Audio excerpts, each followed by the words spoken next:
നഷ്ടപ്പെട്ടു പോയ ആടുകളെ വീണ്ടെടുക്കുവിൻ. നമ്മളും നമ്മുടെ സുവിശേഷ വേല, കർത്താവിൻ്റെ വഴിയെ നടക്കുന്ന ആ ജീവിതം ആരംഭിക്കേണ്ടത് പുതുപുത്തൻ കാര്യങ്ങൾ ചെയ്തുകൊണ്ടല്ല. നമുക്കുമൊക്കെ അത്തരമൊരു പ്രലോഭനമുണ്ട്. ചേട്ടാ ഇപ്പം തന്നെ പോയി അടിപൊളി, അത് വെറൈറ്റി, ആ പ്രാർത്ഥനാ ശൈലി വെറൈറ്റി, ഈ സംഭവം വെറൈറ്റി, അവിടെ പോയുള്ള പ്രസംഗം വെറൈറ്റി എന്നൊക്കെ പറഞ്ഞ് പുത്തൻ കാര്യങ്ങളുടെ പുറകെ പോകാനുള്ള ഒരു ടെൻഡൻസി നമുക്കുണ്ട്. അതാണ് ശിഷ്യന്മാർക്ക്, അവർക്കൊരു ആഗ്രഹമൊക്കെ ഉണ്ടായിരുന്നു, വിജാതിയരുടെ അടുത്തോട്ട് പോകാം, സമരിയക്കാരുടെ അടുത്തോട്ട് പോകാം. അപ്പോൾ ഈശോ പറഞ്ഞു പോകണ്ട, നിങ്ങളെന്താ ചെയ്യേണ്ടത്? നഷ്ടപ്പെട്ടു പോയതിനെ വീണ്ടെടുക്കുവിൻ. ശരിക്കും നമ്മുടെ ജീവിതത്തിലും നമ്മൾ പ്രാക്ടിക്കലി ചെയ്യേണ്ട ഒരു കാര്യമാണ്.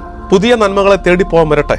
നമ്മുടെ ഭാഗമായിരുന്ന എന്നാൽ നഷ്ടപ്പെട്ടു പോയ നന്മകൾ ഒത്തിരിയില്ലേ നമ്മുടെ ജീവിതത്തിൽ, അതിനെ ആദ്യം വീണ്ടെടുക്കുക. പുതിയ സൗഹൃദങ്ങളും പുതിയ ബന്ധങ്ങളും തേടി പോകാൻ വരട്ടെ. നഷ്ടപ്പെട്ടു പോയ സൗഹൃദങ്ങളും നല്ല ബന്ധങ്ങളും ഒക്കെ ഇല്ലായിരുന്നോ, അതിൻ്റെ മുറിവുണക്ക്. അപ്പം അവിടെ നിന്നാണ് തുടങ്ങേണ്ടത്. നഷ്ടപ്പെട്ടു പോയതിനെ വീണ്ടെടുക്കുന്നത് പ്രധാനപ്പെട്ടതാണ്.